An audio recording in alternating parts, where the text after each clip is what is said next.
Well, hi, everybody. Welcome to Journey of Faith. My name is Jason Cusick. I'm the lead pastor here at the church. Want to say hi to everybody at our Torrance campus right now that we're connected live there with Torrance. Great that we can be connected. Hi to everybody online. And I want to say a special welcome to those of you that are with us here for the first time. This might be actually the first time back to church, or even this church after being away for a while. Or you might be one of those people that is here in a church service for the first time in your life. Whatever the situation, hope this is a great experience for you. Especially in the new year here. The new year is when we tend to try out church again, or we're trying to kind of reboot some of those spiritual parts of our lives. And as a way to do that, last week we started a series of messages called Right Side Up. And the idea behind this is we're looking at some of Jesus's countercultural teachings. He talked about loving your enemies and doing good without taking credit. And you have to lose your life in order to gain your life. And so what we're doing is, as we're going into 2024, we're saying, how can we look at these teachings of Jesus, which are kind of upside down, and then maybe we can right side ourselves. We can turn ourselves right side up so we can face what's going on in the new year. Particularly the challenges. And there's going to be a lot of challenges this year. Maybe you've already experienced some of those challenges, or as you look ahead, you're like, I need to be ready. We're talking about being prepared for what's ahead. Because if you're not prepared, then bad things happen. I'll give you an example of that. I think it was Thanksgiving weekend, just this last year. I was heading out to the grocery store to pick something up. It was late in the evening, and I pulled into the parking lot of the grocery store, and my car just died. It just stopped. And I looked around and I realized, oh, the store's closed early too. So I was alone in this parking lot. And the previous year, my car had broken down in a parking lot, and I had to wait like an hour and a half for AAA to come. So I was like, did this happen again? Before it was a bad battery thing, and I thought maybe it's my alternator or something like that. So I get out of the car, I go around, I pop the hood, I take a look, and I realize at that moment, I don't know how cars run, so I don't know what I'm looking for in this thing. So I close the lid and I call my wife. And so she starts Googling stuff, and she's saying this, so I'm looking at this. And as she's typing stuff in, she's saying, this is so weird. I mean, you didn't run out of gas, right? So I ran out of gas. And I'm sitting in this parking lot, I've got no gas, and I call AAA, and they say it's gonna be an hour and a half before, so same situation I'm in. Ended up getting gas and going home, kind of shame-filled and everything like that. And I've learned my lesson. Now. I used to think, that little alarm that goes off to say your gas is low, that was like, hey, just letting you know. It's gonna run out pretty soon. No, that's when I'm like running on fumes at that point. But I've learned. Now I'm trying to keep my tank, filled with gas. I think, now I'm thinking, what is the likelihood, percentage-wise, that my car will run out of gas if I don't do anything about it? 100%. That's the percentage. In the same way, what is the likelihood this year, percentage-wise, that someone will wrong you? 100%. Someone will insult you, someone will say something to you that hurts you intentionally or unintentionally. Someone will intentionally do something to upset you or trouble you or get in your way. Here's the question we're asking today. How should we respond to someone who has wronged us? Some of you, it might have happened already this year. Some of you, it might happen to you this morning on the way over here.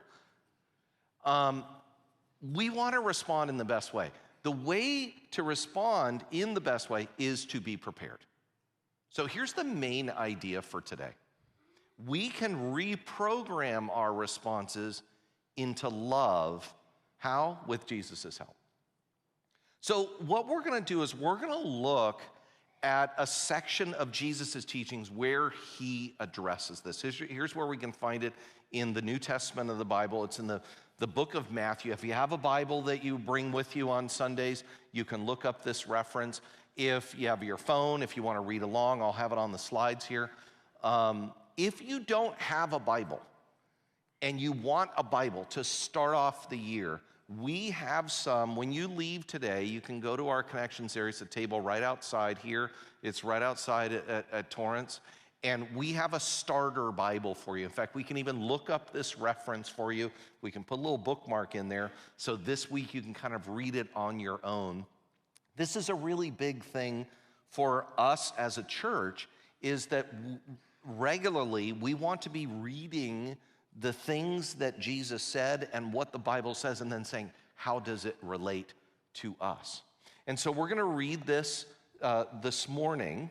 And what we're going to read is Jesus speaking to a group of men and women who were Jewish in background, and they were raised hearing sermons and hearing teachings about Jewish religious law, and particularly Jewish religious law on how to relate to people. And over the years, they had gotten a certain understanding of how they should respond to people who have hurt them or have wronged them. And what Jesus is doing, that we're going to read, is he's saying, I want to give you another angle on this. I'd like you to consider another way of looking at that. Here's some of what he said. You've heard that the law says the punishment should match the injury, an eye for an eye, a tooth for a tooth. But I say, do not resist an evil person. If someone slaps you on the right cheek, offer the other cheek also. If you are sued in court and your shirt is taken from you, give your coat too. Now, this is really upside down.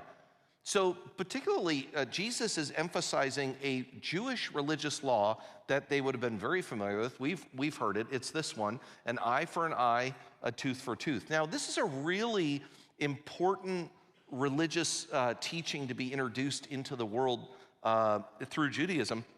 The idea is the punishment should fit the injury. The idea is somebody does you wrong, then they should compensate you in equal value. It's not like somebody punches you in the tooth and they get to punch you in the tooth. That's not what it means. It's the value of an eye for the value of an eye.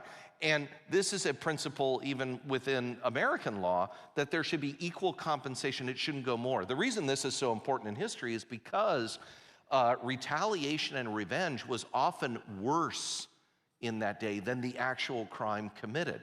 And so we're trying to level the playing field a little bit ethically and morally. The problem is, by Jesus' day, some had taken this as a prescription.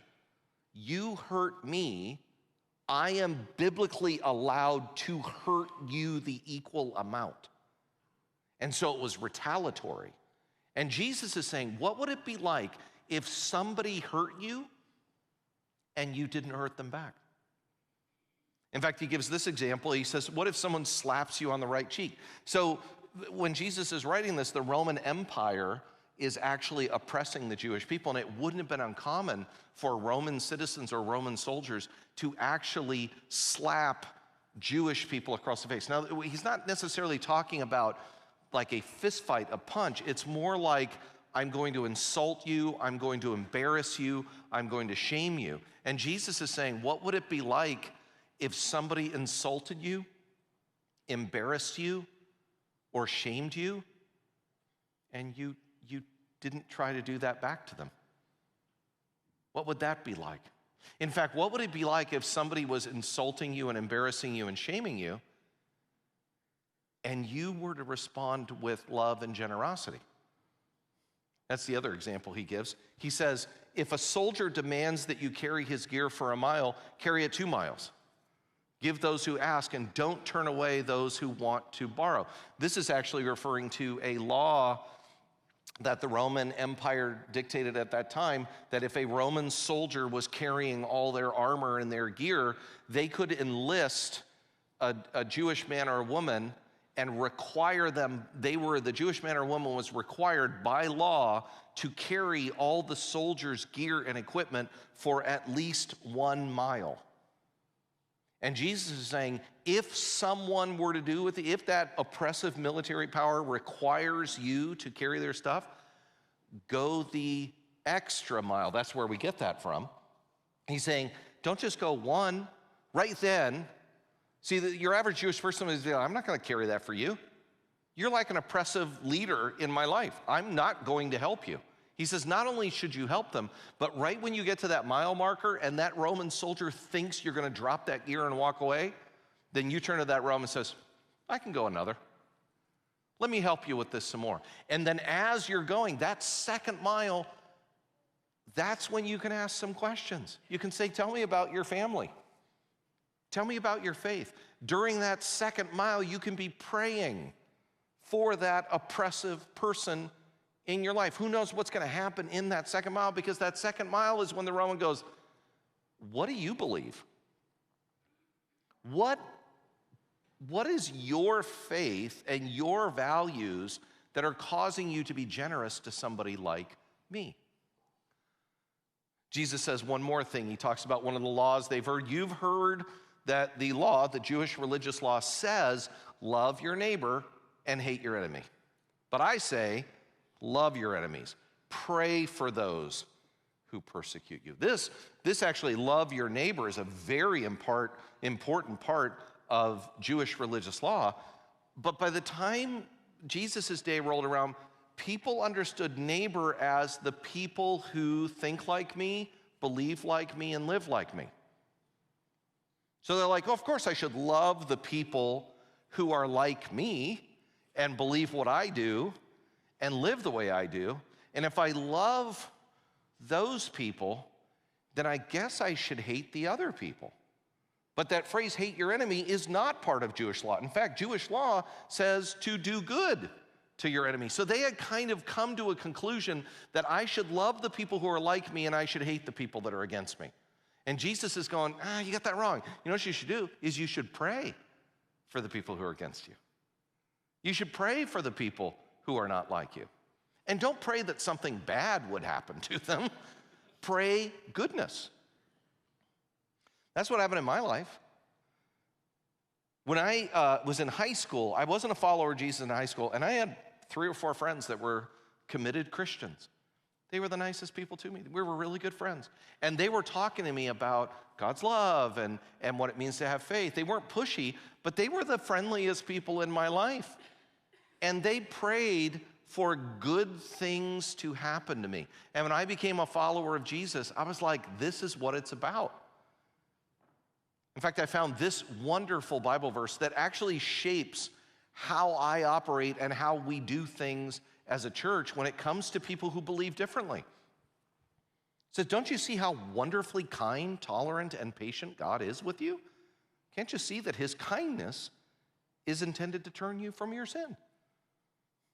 One of God's main instruments for helping us come to faith is his love and his kindness and his generosity. Not judgment, not condemnation, and not finger pointing.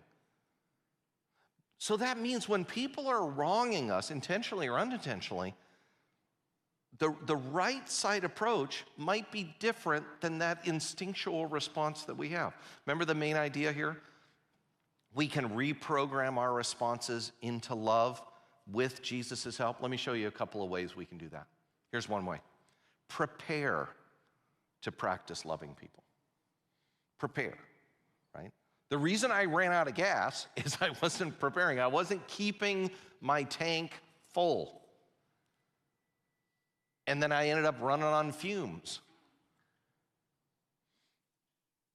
We need to prepare for people to wrong us. We need to expect that people will insult us, that people will treat us badly. And then we need to recognize that our instincts might be getting in the way. We talked about this before, but the way God has designed our bodies is really amazing.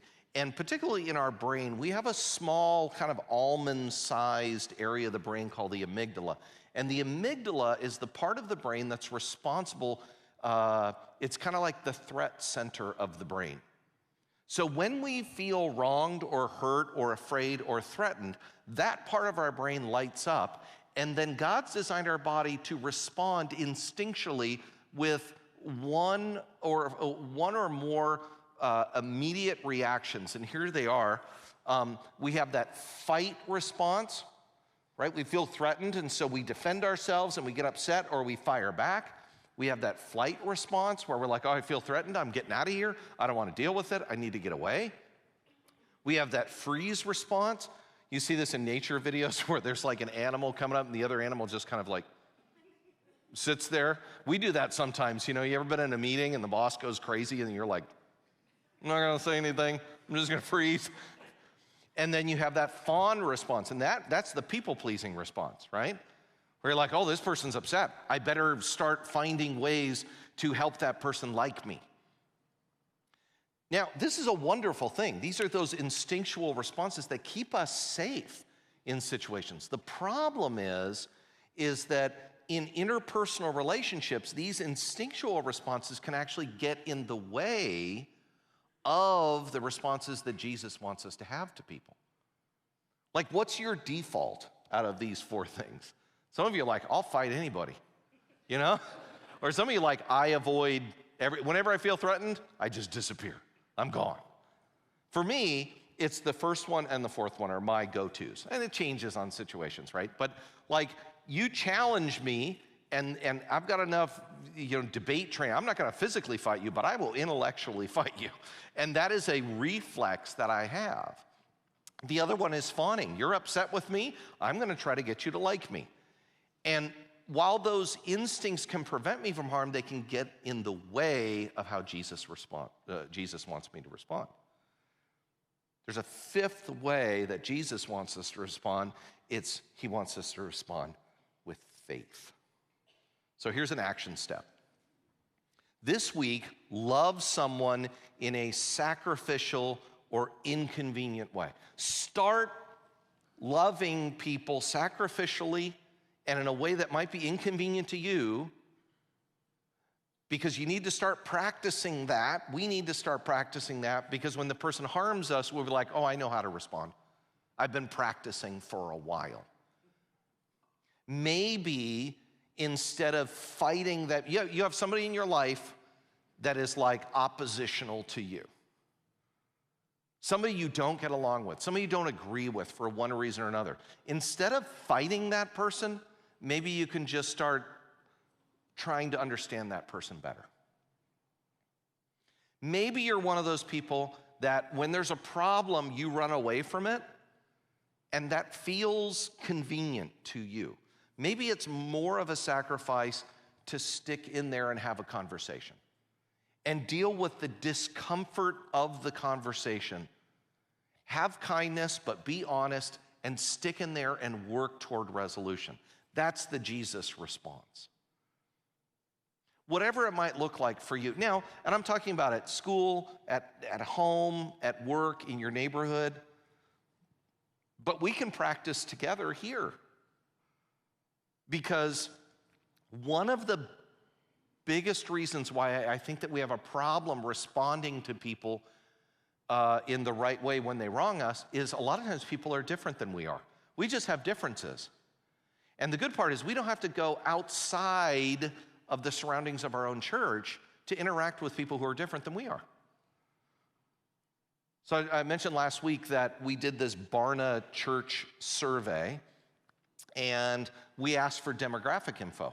And it was really interesting just to find out about who we are as one church and two campuses. Here's some demographic info. At our church, we asked what year you were born, and it was a really interesting diversity of people. In fact, we have 5 generations here. We have more than 5 generations here.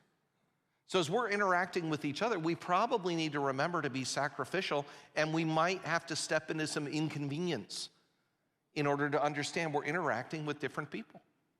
We asked about marital status.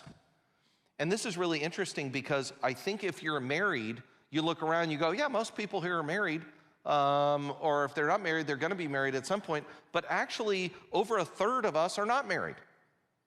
And what does that mean about being thoughtful and aware and sensitive and sacrificial with each other? We asked about race and ethnicity, and that's we are growing in ethnic diversity. That's something very significant, and then this is very different numbers than we had years ago, thank God, because I think that really churches should reflect God's kingdom, which is made up of people of all different backgrounds and languages and people groups. And then we asked one more question. We asked, how long have you been attending this church?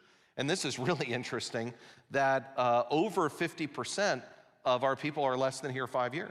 Less than 5 years. Some of you might be here and you're brand new and you're like, oh my gosh, everybody's been here so long. No, they haven't.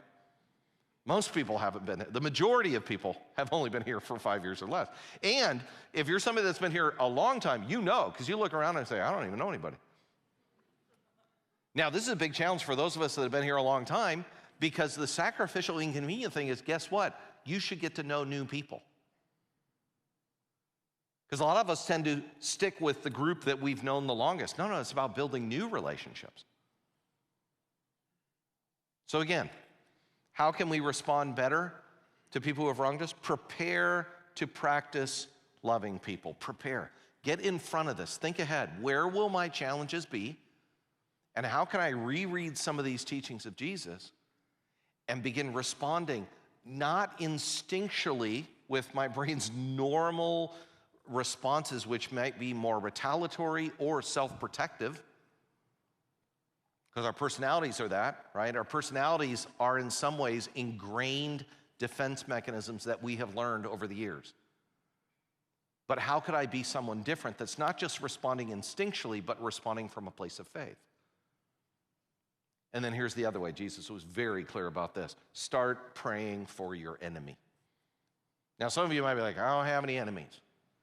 So let's say that the word enemy means people that are not just believing differently and living differently, but people who are actively working against your beliefs and values. Ring any bells now? Think about your family Christmas gathering. Ring any bells now? How about just think ahead about the election. You got people now that are opposed to your beliefs. And how can you pray for those people? I'll tell you, it's really hard to hate somebody that you're praying for God's goodness to happen to them.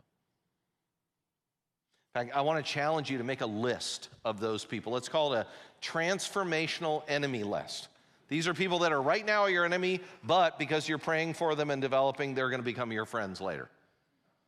And I would encourage you to actually write it down. Put it on a Post-it, put it on your bathroom mirror, put it on your desk at work. Now, if it includes family and coworkers, you might have to change the name of the title of the list. You could just call it a prayer list.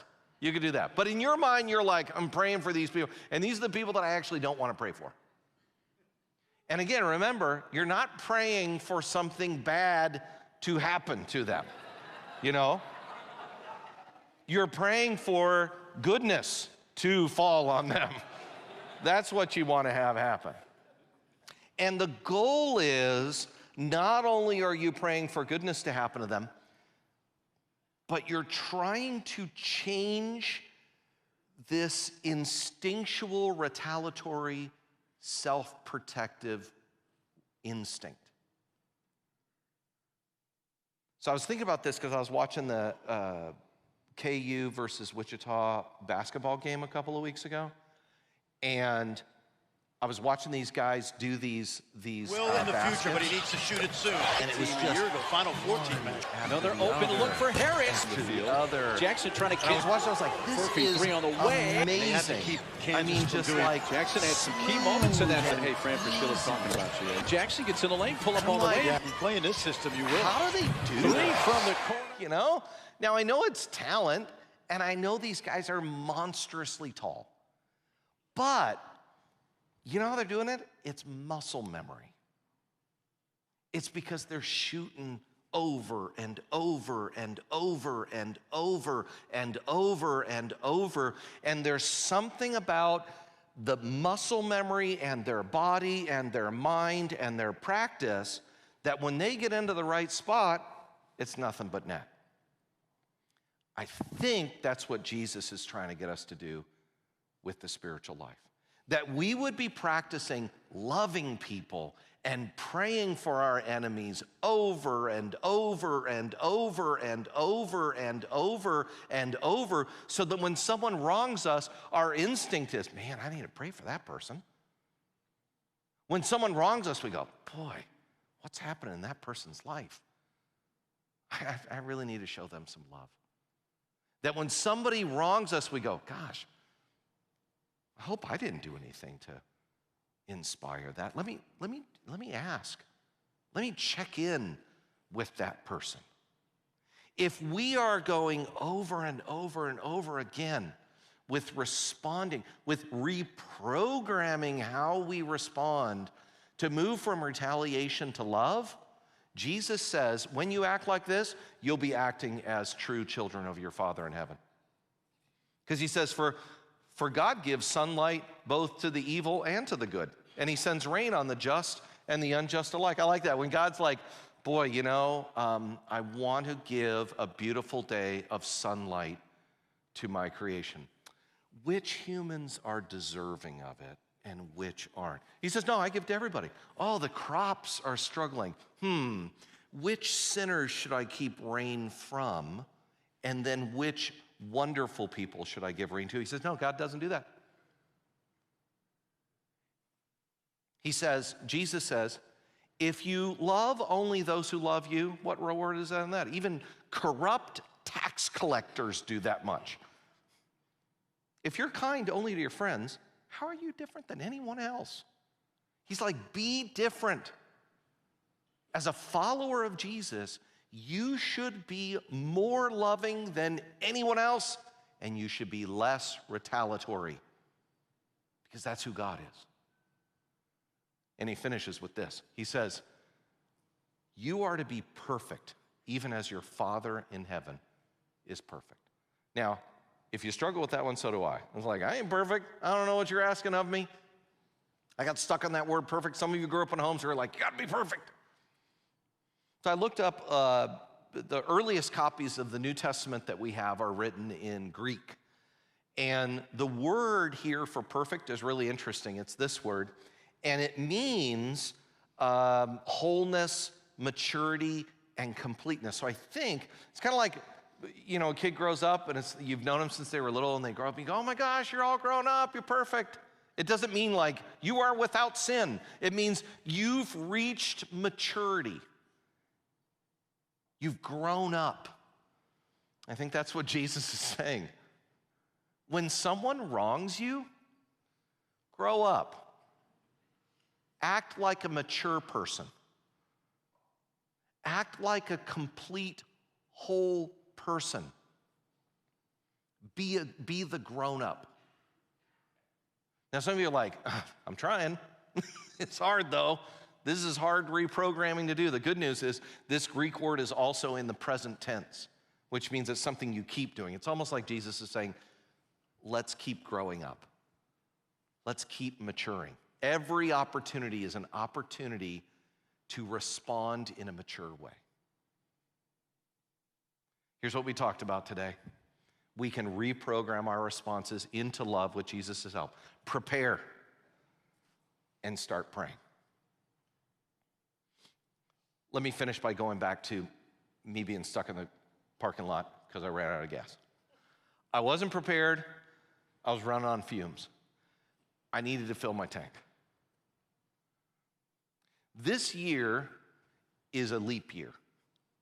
That means instead of 365 days, we have 366 days. It's our little way to cheat the calendar. We're the only planet in the solar system that does it. We're awesome. We're the best planet because we have a leap year. And that day is February 29th. Don't think, hey, I got an extra day. What am I going to do on February 29th? Don't think of it that way. Think you have 15 extra minutes every week. You have 3 extra minutes every day. What if you took the extra time you have this year and you took that extra 15 minutes every week or that extra 3 minutes every day and you said, I am going to spend that time praying and thinking and planning ahead for the people who will wrong me so that I can respond from a place of love rather than retaliation. Who will you be at the end of this year? Every action has an equal or opposite reaction. When those who have wronged you, hurt you, insult you, embarrass you, have a reaction that is not instinctual, but is right side up according to Jesus' teachings. Let's do that together, and let's start right now. Let me pray that we can do that. Would you stand? We're going to close our service. Over at Torrance, would you stand? If you want prayer about that, maybe this message is like, you don't know my situation. Some of us have gone through some real hurts, and this is going to be a lot harder. We're going to have our prayer team available down here by the cross at both of our campuses. If you want a Bible, you want to get more connected to the church, head outside there to our connections areas. We can help you. And then next week, we're going to dive back into some of these really challenging upside-down teachings that we need for this year. God, we need you. We're not perfect. We're not whole. We're not mature. But you want to move us in that direction. God, we all have those responses. I have those responses when I'm harmed, when I'm hurt, when I'm wronged. Would you fill our minds with your teachings? Would you overwhelm us in a positive way? And would you fill us up with your love so that it's your love that we can give out to others, even when they wrong us, especially then. And we thank you in Jesus' name. Amen. God bless you, everybody. See you next week.